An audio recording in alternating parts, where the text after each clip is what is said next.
ಮಂಗಳೂರು ಮತ್ತು ಉಡುಪಿ ಮಧ್ಯೆ 2 ಟೋಲ್ ಗೇಟ್ಗಳಿದ್ದು ಇದರಲ್ಲಿ ಸುರತ್ಕಲ್ ಟೋಲ್ ಕೇಂದ್ರ ಕಳೆದ 4 ವರ್ಷಗಳಿಂದ ಅಕ್ರಮವಾಗಿ ಕಾರ್ಯಾಚರಿಸ್ತಾ ಇದೆ ಅಂತ ಕರ್ನಾಟಕ ರಾಷ್ಟ್ರ ಸಮಿತಿ ರಾಜ್ಯ ಉಪಾಧ್ಯಕ್ಷ ಅಮೃತ್ ಶೆಣೈ ಆರೋಪಿಸಿದ್ದಾರೆ.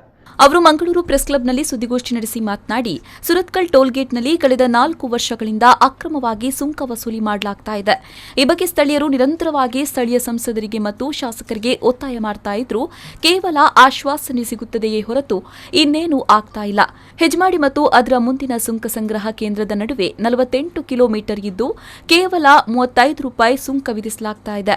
ಆದರೆ ಸುರತ್ಕಲ್ನಿಂದ ಹೆಜ್ಮಾಡಿ ನಡುವೆ ಕೇವಲ 16 ಕಿಲೋಮೀಟರ್ ಅಂತರವಿದ್ದು ಇದಕ್ಕೆ 55 ರೂಪಾಯಿ ವಸೂಲಿ ಮಾಡಲಾಗ್ತಾ ಇದೆ. ಇದು ದುಬಾರಿ ಮತ್ತು ಅಕ್ರಮ ಶುಲ್ಕ ಸಂಗ್ರಹವಾಗಿದೆ ಅಂತ ಆರೋಪಿಸಿದ್ರು.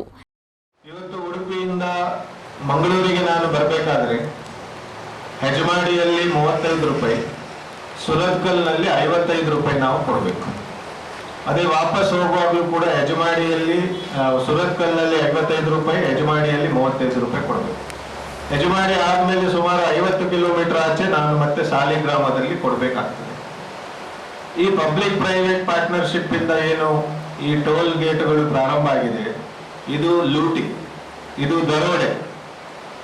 ಇದು ನಿಜವಾಗಿ ಎಲ್ಲಾ ಟೋಲ್ಗಳನ್ನ ರಾಜ್ಯಕ್ಕೆ ವಹಿಸಿಕೊಡ್ಬೇಕು. ಎಲ್ಲಾ ಟೋಲ್ಗಳ ಹಣ ರಾಜ್ಯ ಸರ್ಕಾರಕ್ಕೆ ಹೋಗ್ಬೇಕು. ಇದು ನಮ್ಮ ಆಗ್ರಹ. ಒಕ್ಕೂಟ ವ್ಯವಸ್ಥೆಯಲ್ಲಿ ಈ ಟೋಲ್ ಎಂಬುವಂಥದ್ದೇ ಮೋಸ ಎಂಬುವಂಥದ್ದು ನಮ್ಮ ಅಭಿಪ್ರಾಯ. ಸುರತ್ಕಲ್ ಟೋಲ್ ಗೇಟ್ ಅಲ್ಲಿ ನೀವು ಈಗ ಹೋದ್ರು ತೋರ್ಬೋದು.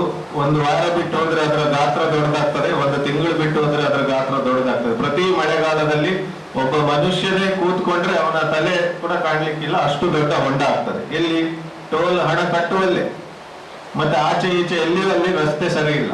ಆ ಟೋಲ್ ಕೇಂದ್ರವನ್ನು ನೋಡಿದಾಗಲೇ ಗೊತ್ತಾಗ್ತದೆ ಅದು ಯಾವುದೋ ಒಂದು ಪಾಳು ಬಿದ್ದಂತ ಶಿಥಿಲಾವಸ್ಥೆಯಲ್ಲಿದ್ದಂತ ಅದು ವ್ಯವಸ್ಥೆ. ಈ ಸಂದರ್ಭದಲ್ಲಿ ಕರ್ನಾಟಕ ರಾಷ್ಟ್ರ ಸಮಿತಿ ಜಿಲ್ಲಾ ಕಾರ್ಯದರ್ಶಿ ಅಲೆಕ್ಸಾಂಡರ್ ಡಿಸೋಜಾ, ಪ್ರಧಾನ ಕಾರ್ಯದರ್ಶಿ ದೇವಿಪ್ರಸಾದ್ ಬಜಲಕೇರಿ ಉಪಸ್ಥಿತರಿದ್ದರು. ಶರತ್ ಸಾಲಿಯನ್, ವಿ4 ನ್ಯೂಸ್ 24/7 ಮಂಗಳೂರು.